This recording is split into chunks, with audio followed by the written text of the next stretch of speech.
political world mourns the death of former U.S. First Lady Nancy Reagan. Can any of the Republican presidential hopefuls slow Donald Trump's roll? And Rebel, Showman, and the Lord of the Ring. A boxing great is celebrated with a London exhibit. Africa 54 starts right now.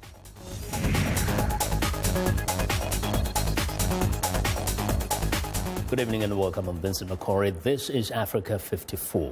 Nancy Reagan, the widow of Ronald Reagan, the 40th President of the United States, died Sunday at the age of 94. The spokesman for the Ronald Reagan Presidential Library in Simi Valley, California, says Mrs. Reagan's death was due to congestive heart failure. Born Anne Frances Robbins, she pursued an acting career in New York and Hollywood, where she met fellow actor Ronald Reagan. President Barack Obama and his wife Michelle issued a joint statement saying that Nancy Reagan redefined the role of the First Lady during her tenure and that they were prayerful that she and her beloved husband are together again. Well, viewers, Zlatitsa Hoke has more on the life of Nancy Reagan. Nancy Reagan is considered one of the most influential first ladies in U.S. history. Her husband, a Republican president from 1981 to 1989, died in 2004 after a long struggle with Alzheimer's disease. The couple met in Hollywood while they were both actors and married in 1952. They appeared in one movie together. I feel it's all my fault. Before Nancy retired from acting to become a full-time wife and mother.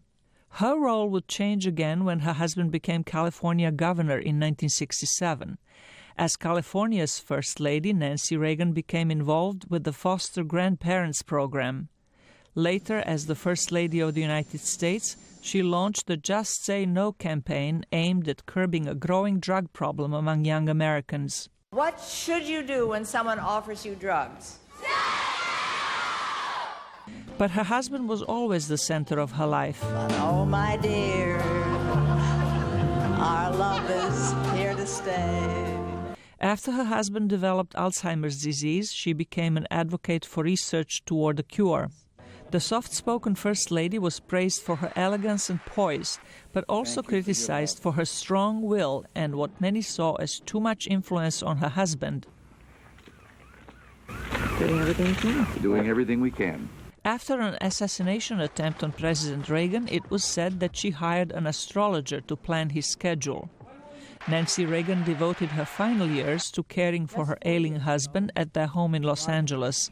After his death, she promoted events in celebration of his life. Zlatitsa Hoke, VOA News, Washington. Well, a prominent Sudanese politician, Hassan al-Turabi, was buried Sunday in a cemetery east of the capital Khartoum following a funeral attended by thousands of mourners. Well, Turabi died Saturday of a heart attack at the age of 84. He once played a major role in the 1989 coup that brought President Omar al-Bashir to power. He was later jailed several times after a power struggle and split with Bashir. Well, for more on Hassan al-Turabi, Khartoum-based journalist Nabil Biaggia joins me on the phone from Sudan. Good evening, Nabil. Nabil, do you hear me? Hello, Mr. Makori. Yes, and now tell us, how will Mr. Turabi be remembered in Khartoum and the rest of Sudan? Well, Turabi will be remembered as many things, but above all, an influential politician who's hugely popular and who, for better or for worse, shaped Sudan's recent history since 1989. Like I said, he was many things, a politician. Many also think of him as an Islamic thinker, or sort of reformer. He was also known for his controversial views on certain religious matters. Now, there are those at the international level who remember that he was the person actually who invited Osama bin Laden to Sudan. Are there those who see him as an extremist also? Come again? Mr. Makori, I didn't hear that part. Are there those who see him as an extremist Muslim, remembering that he's the guy who actually invited invited the terrorist Osama bin Laden to Sudan back then. Oh yes. Reagan was nothing if not a highly controversial figure. He was, like you mentioned in the report, he was the architect behind the 1989 military coup that brought President Bashir to power. And in the first 10 years of the life of the current government, he was effectively he was the de facto president of the country. And that period saw an escalation in rhetoric between Sudan and the outside world, even an escalation in violence in southern Sudan. And he was an Islam. He invited some people to Sudan, among them Osama bin Laden, who resided in Khartoum for some time before he was forced to kick him out in 1996. So yeah, that's part of the man's legacy. Okay, Nabil, thank you very much. We'll probably continue to talk about this gentleman in the coming days. Nabil Biagio is a Khartoum-based journalist reporting from Sudan. Well, in North Africa, dozens of Islamist fighters stormed through the Tunisian town of Ben Goudan near the Libyan border on Monday, attacking army and police posts in a raid that killed at least 50 people, including civilians. Authorities sealed off the nearby beach resort town of Djerba, a popular destination for foreign and local tourists. And officials also imposed a curfew on Ben Goudan and close to border crossings with Libya after the attack. It was not clear if the attackers crossed the border from Libya, where Islamist state terrorists have gained ground. Now, for the latest on the Tunisian attackers, Navina Kotor, a Tunis-based journalist, joins me live via Skype from Tunis. Good evening, Navina. Good evening. Now, what do we know up to this point about the attackers? The details are still coming in, but from what we understand, the majority of these attackers started their assault on the town this morning, just before 5 o'clock. They were rampaging, it's reported, through the town, attacking police stations, attacking barracks, but also going after members of the security forces who they knew personally. So it is believed that many of them were Tunisian, but it's not entirely verified. I think we will see these details coming through later in the day.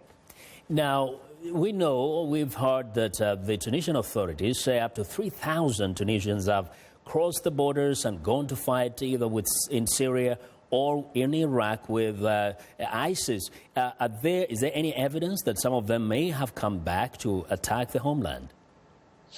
There have been reports and suggestions making it very clear that in next door Libya, right next to the border to Tunisia, militants who have joined ISIS in the past have actually regrouped, that people are believed to be in towns like Sabrata and Sirte, from where people have been trained and Tunisians have been going to receive military training and have then come back to attack sites in this country. We saw 3 very serious attacks last year by people who the Tunisian authorities say were trained in Libya. In addition to that, the US military recently attacked the town of Sabrata, going after 40 IS militants. The majority of them were Tunisian, and many were expecting some kind of backlash on this side of the border. Now, how significant is this particular region of Tunisia where the attack happened? I think it's very significant. It's a very poor part of the country. The majority of the people who have some kind of income make that income from smuggling, from selling smuggled petrol, clothes, food to a certain extent. There's no real economy there. So there has always been some kind of criminal activity. It's also, in many ways, a place where the state is the least present. There are security forces there, but it's not entirely clear how well trained they are and how effective they are at protecting the border, but also providing security to the residents who live there. So that's something many people who live there have been complaining about for the last couple of months. Very quickly, is it the first time such an attack is happening in that particular region? There have been attacks on members of the security forces here before over the last couple of years, but I think this is the most serious attack, both in numbers, both in terms of casualty figures, but also in the way this attack unfolded. There's some suggestions that some of the people were residents, that the people who were killed, the members of the security forces, were singled out by people who knew them very well, which is obviously very disconcerting and very new. Well, Avina, thank you very much. Thank you. Well, Navina Kotor reporting live via Skype from Tunis. Not too far from there, European Union leaders are meeting with their Turkish counterparts Monday to discuss efforts to slow the flow of migrants coming to Europe, as thousands of people remain stranded at the Greece-Macedonia border. A draft EU agreement is set to declare the closure of the Balkan migration route, leaving migrants with little or no options. Just maybe to take time, because tomorrow the meeting, maybe the train come take people, maybe buses, airplanes, I don't know. But for sure these people will cross the border, because where he go? Cannot go to Syria. Anyone go outside Syria, if he want to go back, he go to jail, not to home. Well, European leaders are looking to persuade Turkey to both keep migrants from taking the dangerous route and also take back thousands who don't qualify for EU asylum. Turkey is hosting more than 2.7 million refugees from Syria alone, and like European nations and other Syrian neighbors, has struggled with the burden of providing services. The European Council president has warned economic migrants not to come to Europe, as they will be, in his words, risking their lives and money for nothing. The EU revealed a new $76 million aid package to address the migrant crisis within the bloc, and Ridgewell reports. Step by step, hundreds of migrants are continuing their journey through Greece to the Macedonian border. Hour by hour, the pressure at the frontier grows. European Council President Donald Tusk arrived in Athens Thursday for emergency talks with Prime Minister Alexis Tsipras. He gave a stark warning to potential migrants thinking of travelling to Europe. I want to appeal to all potential illegal economic migrants, wherever you are from. Do not come to Europe. Do not believe the smugglers. Do not risk your life and your money. It is all for nothing. Greece or any other European country will no longer be a transit country. But the United Nations estimates that over half of the arrivals in Greece are fleeing war in Syria or Iraq, legitimate refugees rather than economic migrants.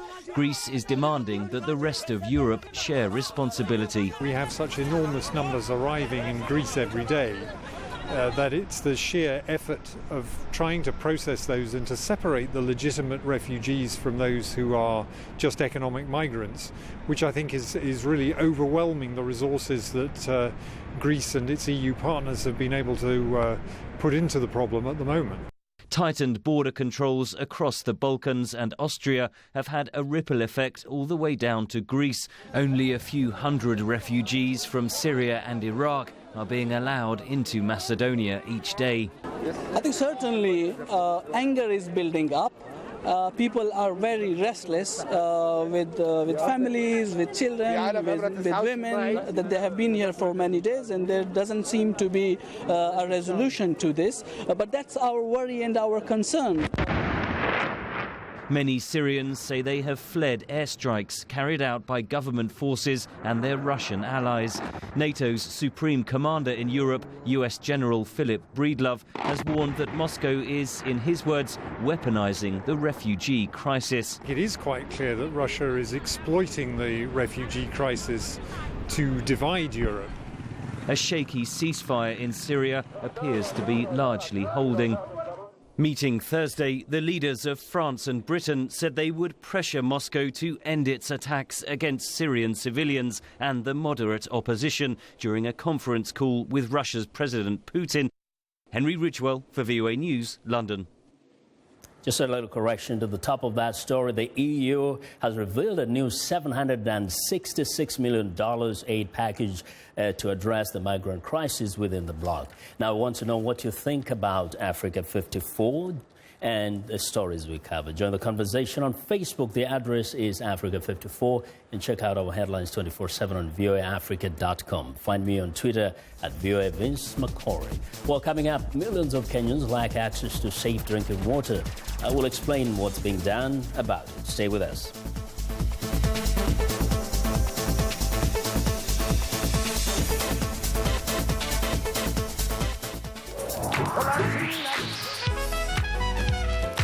I wanted to present music and a side of American culture that is most important to me, that is a part of who I am. They're going to get some incredible performances.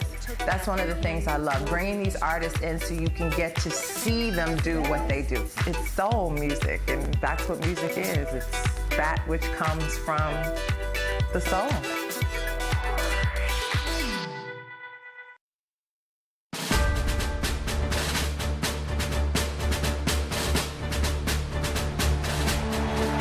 Was action outside the debate hall.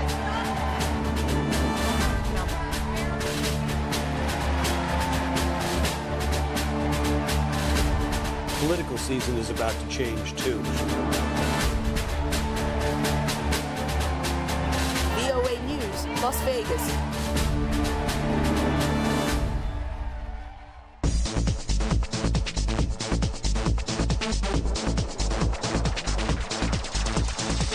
Welcome back. The Republican nominating contest for U.S. president could be consolidating into a two-man race between businessman Donald Trump and Senator Ted Cruz. VOA's Michael Bowman reports while the outcome is far from decided on the Republican side, Democrat frontrunner Hillary Clinton continues to outpace her lone challenger, Senator Bernie Sanders. I'm very encouraged because if we continue to unite, we're going to win this nomination. Ted Cruz beat expectations Saturday by winning nominating contests in Maine and Kansas and finishing a close second to frontrunner Donald Trump in Louisiana and Kentucky. I'm very, very happy about it. So thank you to Louisiana and thank you to Kentucky. While Trump retains a lead in the delegates needed to win the Republican nomination, Cruz narrowed the gap by winning 5 states last week. Because he doesn't have answers, and he's asking us to make him the president of the United States of America. I know this is not a game. I know what's Trump and Republican Senator Marco Rubio squabbled endlessly at the last Republican debate, allowing Cruz to stand apart. Then I ask you to stand with us as a broad coalition of people who believe in the Constitution, believe in freedom, and want to turn this country around. Trump himself acknowledged Cruz's rise late Saturday. I would love to take on Ted one-on-one. That would be so much fun. If Cruz is emerging as the main alternative to Trump among Republicans, former Secretary of State Hillary Clinton continued her march toward the Democratic nomination. Let's join hands. Let's lift ourselves up. Let's get going together. Let's make a difference.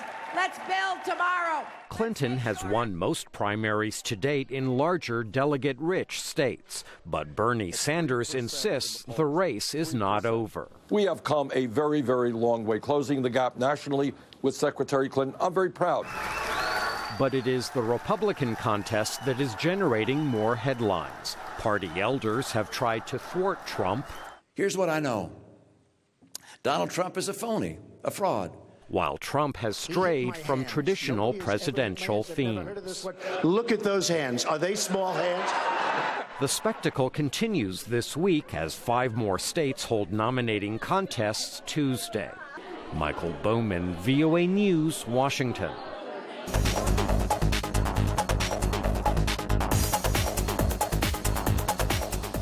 Well, the Standard & Poor's 500 has made a stunning comeback in just a few short weeks. Africa 54 business correspondent Jill Malandrino spoke with Phil David, the CEO of BSW Investments, for his take on whether investors should trust this rally or not. The S&P 500 rallied nearly 200 points off the February 11th low. Phil, is this the beginning of a new powerful uptrend or the climax to a counter-trend rally? I'm leaning more towards the climax to a counter-trend rally. I think that what we've got right now is one of those bad news is good news rallies where everybody's expecting the Bank of Japan and the ECB, European Central Bank, to begin some more easing policies, put more money to work in the market. They're also expecting the Fed not to tighten in the March meeting, which is probably going to happen. I don't think the Fed's ready to tighten yet, even though we had good jobs numbers. I think they just want to wait and see and make sure it's a good trend. Okay, well, let's focus on that jobs report from Friday morning. The headline number was quite strong in terms of job creation, but wage growth ticked lower. Is this a short-term signal that the Fed won't raise rates or alter policy, or do you think they may potentially do something in June?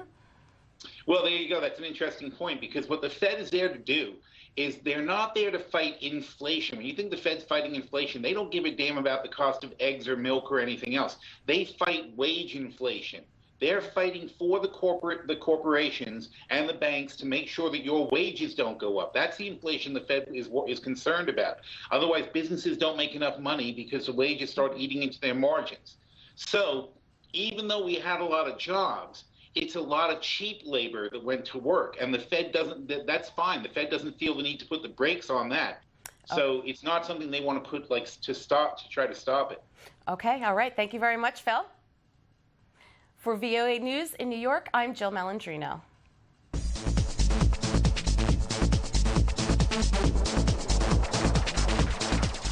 Well, in East Africa, 16 million Kenyans lack access to safe drinking water. Now, 60% of rural residents remain off the water grid. In Kajiado province, an initiative is underway enlisting local women to try to fill the gap. Lenny Rovaga reports. Kajiado gets little rainfall.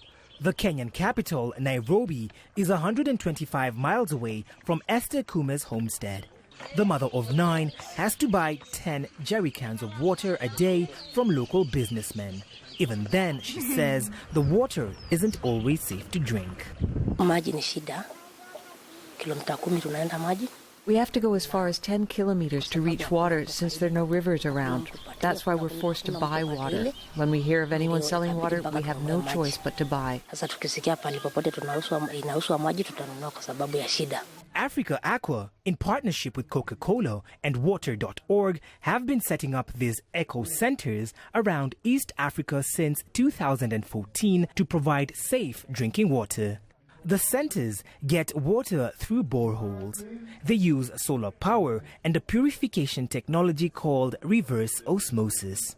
Cabinet Secretary for Water and Irrigation, Eugene Wamalwa, says misappropriation of funds in his ministry has kept so many rural Kenyans off the state water grid. I've told them in no uncertain terms there will be no sacred cows, and coming into a ministry that was one of those affected by the cleanup that His Excellency the President led, we have said we are not going to go back to the ways of the past, the ways of corruption. The county digs public boreholes, but residents must still trek many kilometers to reach them. This newly opened eco center has 15 employees who will deliver safe water by improvised motorbikes known as tuk-tuks. The 20-liter cans sell for 50 cents. The charge of the costs to the customer is actually not very high, because what we do, they can pay these into installments. We don't tell them that you have to do it that particular day. You can do it in installments until the other time you're refilling. This new eco center hopes to serve around 3,000 residents, and plans are underway to replicate the initiative in other areas. Lenny Ruvaga for VOA News, Oloitoktok, Kenya. Well, it's time now for a short break. Still to come on Africa 54, celebrating the legacy of a beloved boxing great. We'll be right back.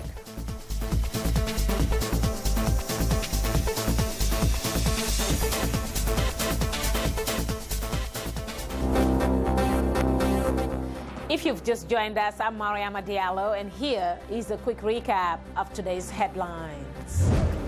In Tunisia, at least 30 people are killed as militants attack army and police barracks in the town of Ben Guerdon. In Ethiopia, the United Nations warns of increasing hunger and malnutrition due to a long-standing drought triggered by El Nino. In Benin, presidential elections are underway and is going well as voters choose between 33 candidates to find a successor for outgoing President Thomas Yaibuni. Finally, in Tanzania, FastJet, an African budget airline, warns its results for the year will be below market expectations, adding further turbulence. That's all for today. Thanks for watching. We'll see you next time.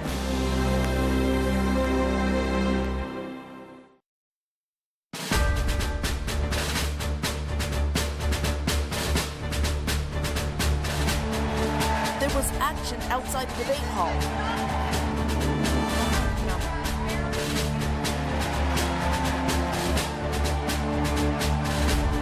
Political season is about to change, too. VOA News, Las Vegas.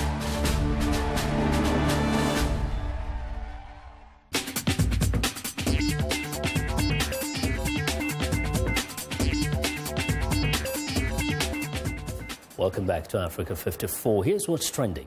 Could this new technology help the continent improve internet connectivity?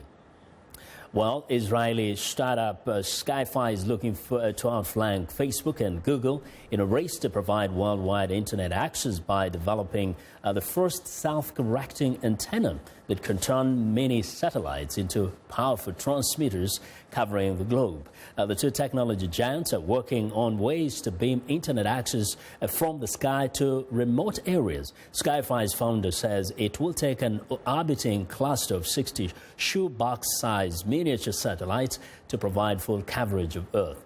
Israel has captured a sizable chunk of the growing commercial space market, particularly in the field of miniaturization.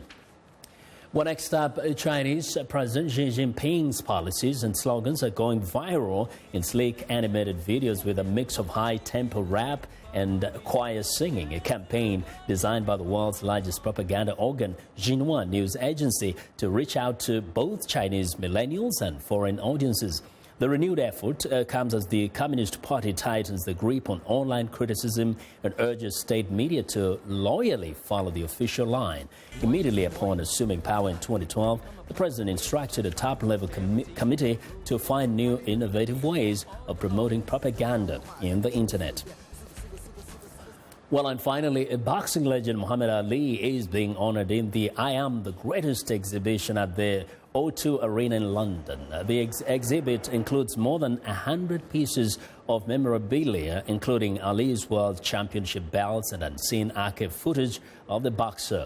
The former heavyweight champion of the world was due to open the show himself, but could not travel to London as a result of his ongoing fight with Parkinson's disease. A petition calling for Ali 74 to be given honorary knighthood was recently started by former British world heavyweight champion David Haye and now has more than 20,000 signatures.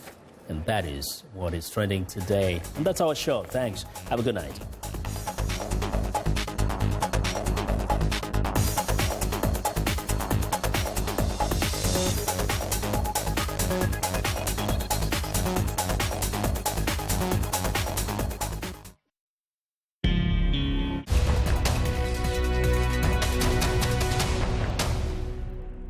Welcome to the Voice of America's Newswords. Here is a story that has to do with defects or problems with cars. Listen for the word that means to take back something. Recall. They had meetings over this defect. They shared complaints over this defect. Yet there was no investigation by the government and no recall by General Motors until 10 years later. Recall. It is a word that means to ask people officially to return something. In our story, there were major problems with some General Motors cars.